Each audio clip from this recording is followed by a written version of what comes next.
Okey, yang kedua Encik Zakaria. Encik Zakaria.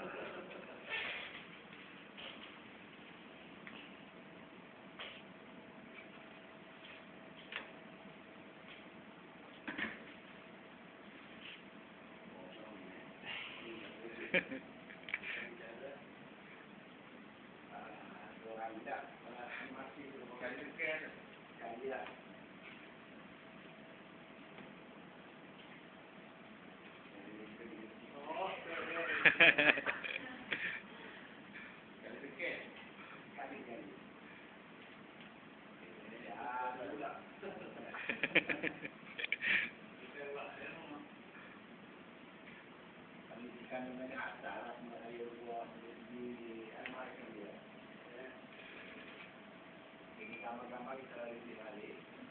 Gambar ni ialah aplikasi tulisan. Itu tadi tu baca baca dua buku boleh baca.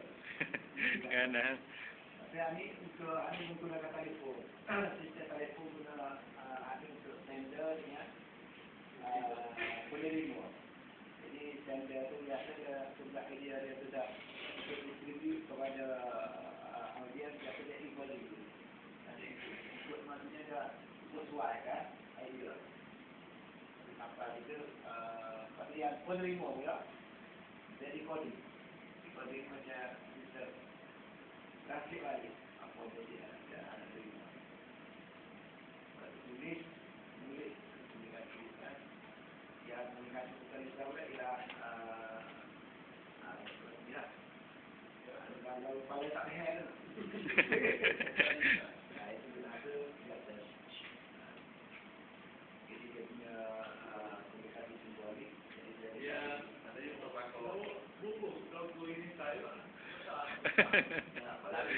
terang lagi ya.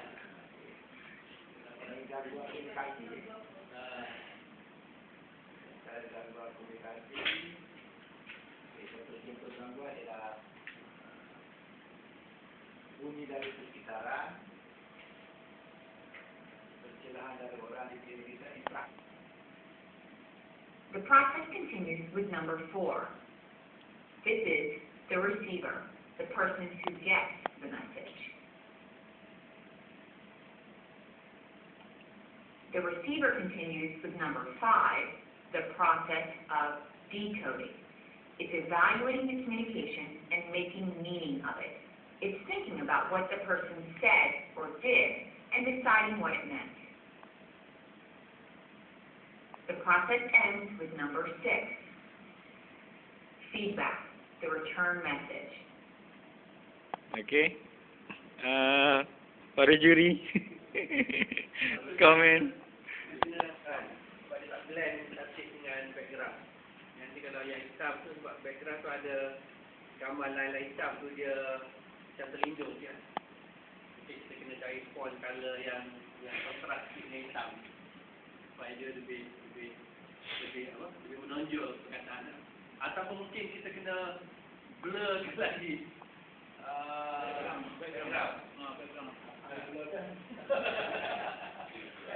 Allah A'lam.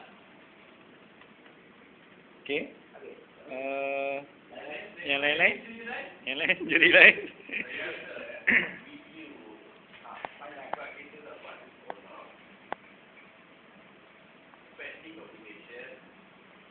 Bahasa Inggeris.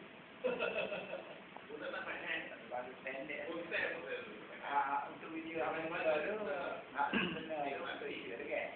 Bahasa saya bahasa Melayu tetapi lebih kepada program dari kelas.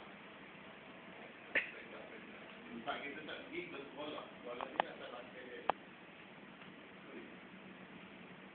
Dia video tu pakai komen saya kena cari level.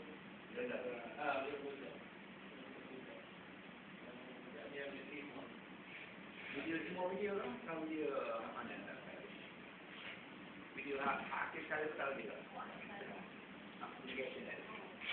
Video. Kita cari video lain pula. Video lain.